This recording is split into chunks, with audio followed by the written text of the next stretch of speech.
Episode 65। अनजान लड़की और अनन्या।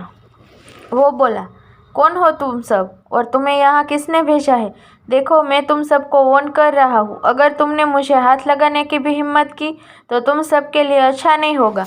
हालांकि उसका बोलना बेकार गया। वो आदमी ना तो अपनी जगह से हिले और ना ही उनके एक्सप्रेशन में कोई बदलाव आया। तभी एक ठंडी और डरावनी आवाज़ कमरे में गूंज उठी।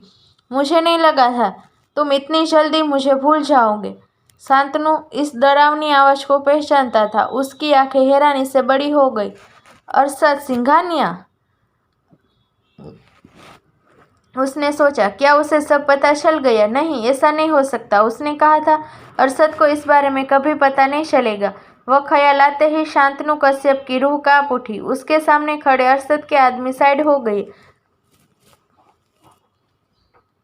अरशद सोफे पर किसी राजा की तरह बैठा था। उसके हाथ में सिगार थी। उसे होठों से लगाए वो और डरावना लग रहा था। शांतनु कश्यप डरते हुए बोला, तुम यहाँ क्यों आए हो? अरशद ने सिगार होठों से दूर किया। धुआं उसके मुंह से निकलकर कमरे की हवा में घुल गया और रह गई उसके होठों पर एक खतरनाक स्माइल। वो बोला, तुम्हें क्या लगता है मैं यहाँ क्यों आया हूँ? शांतनु ने यह सुना और उसका डर और बढ़ गया। वो बिल्कुल भी इस बारे में सोचना नहीं चाहता था। कमरे में सन्नाटा फैल गया। किसी ने जोर से सांस लेने की हिम्मत भी नहीं की। एक एक पल के साथ अरशद के एक्सप्रेशन और सीरियस होते जा रहे थे। कमरे में अचानक से ही ठंडक बढ़ गई। शांतनु ने थोड़ी हिम्मत करते हुए कहा, अरशद, अगर तुम यहाँ टेंडर को लेकर बात करने आए हो तो मैं तुमसे इस बारे में कोई बात नहीं करना चाहता। वो टेंडर मुझे मिल चुका है और मैं किसी भी कीमत पर उसे तुम्हें तो नहीं दूंगा। सभी ने शांतनु को ऐसे देखा जैसे वो किसी पागल को देख रहे हो। जिस टेंडर की वो बात कर रहा था वो टेंडर उसे दिलाने वाला खुद अरशद था। अब उसने ऐसा क्यों किया यह तो उन्हें भी नहीं पता था, लेकिन जो बात उन्हें पता थी वो यह कि शांतनु कश्यप का नाम बहुत जल्द ही बिजनेस दुनिया से गायब होने वाला था। वही शांतनु चुप नहीं रहा। अरशद को रिस्पॉन्स ना करता देख उसकी हिम्मत बढ़ गई। वो आगे बोला, अरशद, तुम्हें नहीं लगता इस तरह से लोगों की प्राइवेसी में दखल देके उन्हें डराने की बजाय तुम्हें सामने से मेरा मुकाबला करना चाहिए? अरशद के होठ हल्के ऊपर को उठे। उसने सिगार होठों से दूर की और एक नज़र शांतनु कश्यप पर डाली और बिना एक्सप्रेशन से बोला, तुम्हें अनन्या के बारे में किसने बताया? शांतनु जम गया। अरशद को सब पता चल गया था। उसे सब पता चल गया, लेकिन कैसे? जो आदमी उसने अनन्या को उठाने के लिए भेजे थे वो तो मर चुके थे। तो क्या उन्होंने मरने से पहले अरशद को सब बता दिया था? अगर ऐसा था तो वो इतने दिनों से शांत क्यों था? इस बारे में सोचते हुए शांतनु के पैर कांपने लगे। भयभीत आंखों से अरशद की तरफ देखते हुए वो बोला, तुम किस बारे में बात कर रहे हो?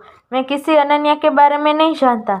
अरशद ने सिगार नीचे गिरा दी और उसके ऊपर पैर रख के खड़ा हो गया। डेनियल अरशद की तरफ गन बढ़ाते हुए बोला, बॉस, मुझे नहीं लगता इसे इस बारे में कुछ भी पता है। अब जब इसे कुछ नहीं पता तो समय बर्बाद करने से अच्छा हम इसे ख़त्म कर देना चाहिए। अरशद ने गन ले ली। यह देखकर शांतनु कश्यप की जान हलक में अटक गई। वो मरना नहीं चाहता था। वो जल्दी से बोला, नहीं, तुम ऐसा नहीं कर सकते। तुम मुझे मार नहीं सकते। ये गलत है, यह क्राइम है। तुम कानून को अपने हाथ में नहीं ले सकते। लेकिन अरशद को उसकी बातों से कोई फर्क नहीं पड़ा। उसने गन लोड की और शांतनु पर चला दी। शूट! गोली चलने की एक तेज आवाज़ के साथ शांतनु की चीख पूरे कमरे में गूंज उठी। शांतनु अपने सीधे पैर को पकड़कर फर्श पर दर्द से तड़फड़ा हुए रोने लगा। अरशद उसके करीब गया और जहाँ गोली लगी थी वहीं बड़ी बेरहमी से अपने पैर रख दिए। एक और दर्द भरी चीख के साथ ही शांतनु की आंखों से आंसू बहना चालू हो गए। अरशद उसके जख्म को बुरी तरह से कुचल रहा था। शांतनु, जो दर्द की गिरफ्त में था, उसने किसी तरह खुद को कंट्रोल किया और बोला, बस बस, अब और नहीं। मैं सब बताता हूँ।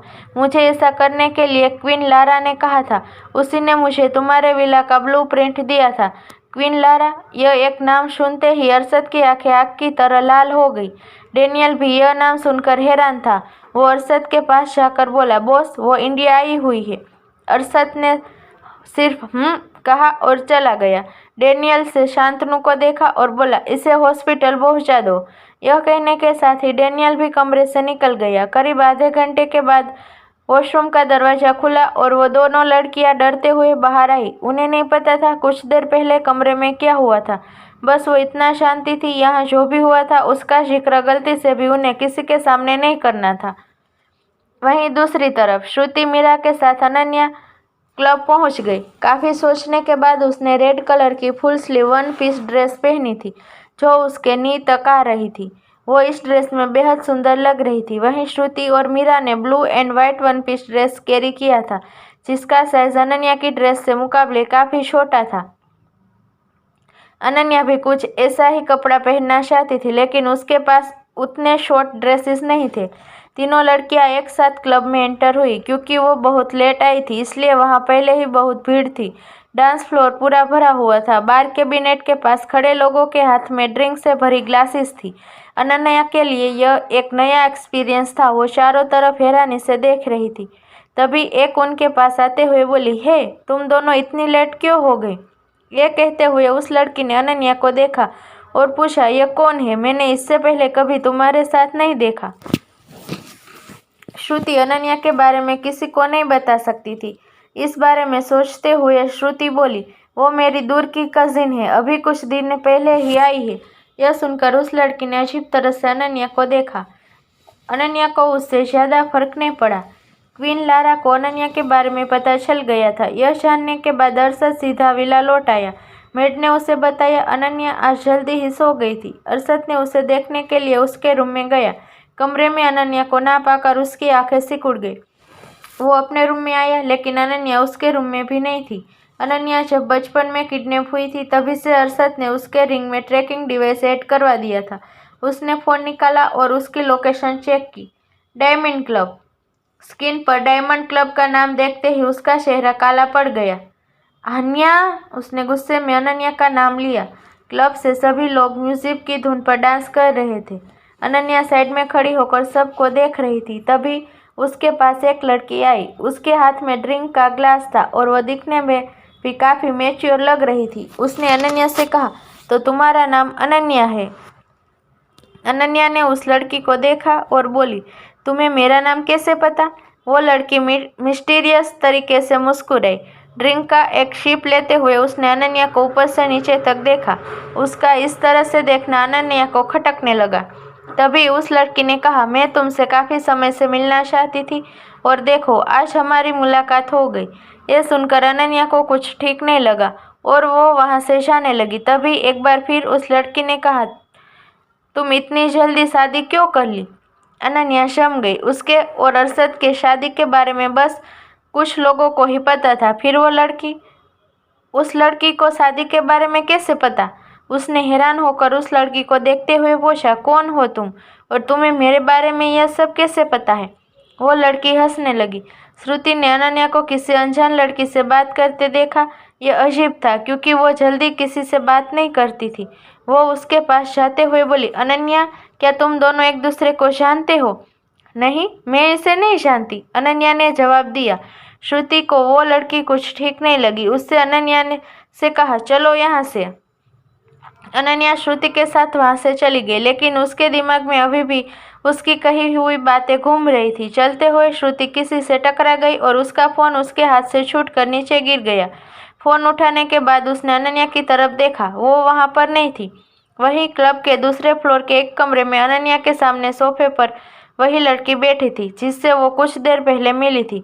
उस लड़की के साथ एक और आदमी बैठा था और उन दोनों के पीछे बहुत सारी फीमेल बॉडीगार्ड खड़ी थी। वहीं अनन्या के पीछे उसके मेल बॉडीगार्ड खड़े थे जो उसे जबरदस्ती पकड़कर वहां ले आए थे। यह सब देखते हुए वो समझ चुकी थी उसका किडनैप हुआ है और वो अंदर ही अंदर घबरा भी रही थी। फिर भी उसने गुस्से में उस लड़की से बोली, कौन हो तुम? मुझे यहाँ लेकर क्यों आई हो?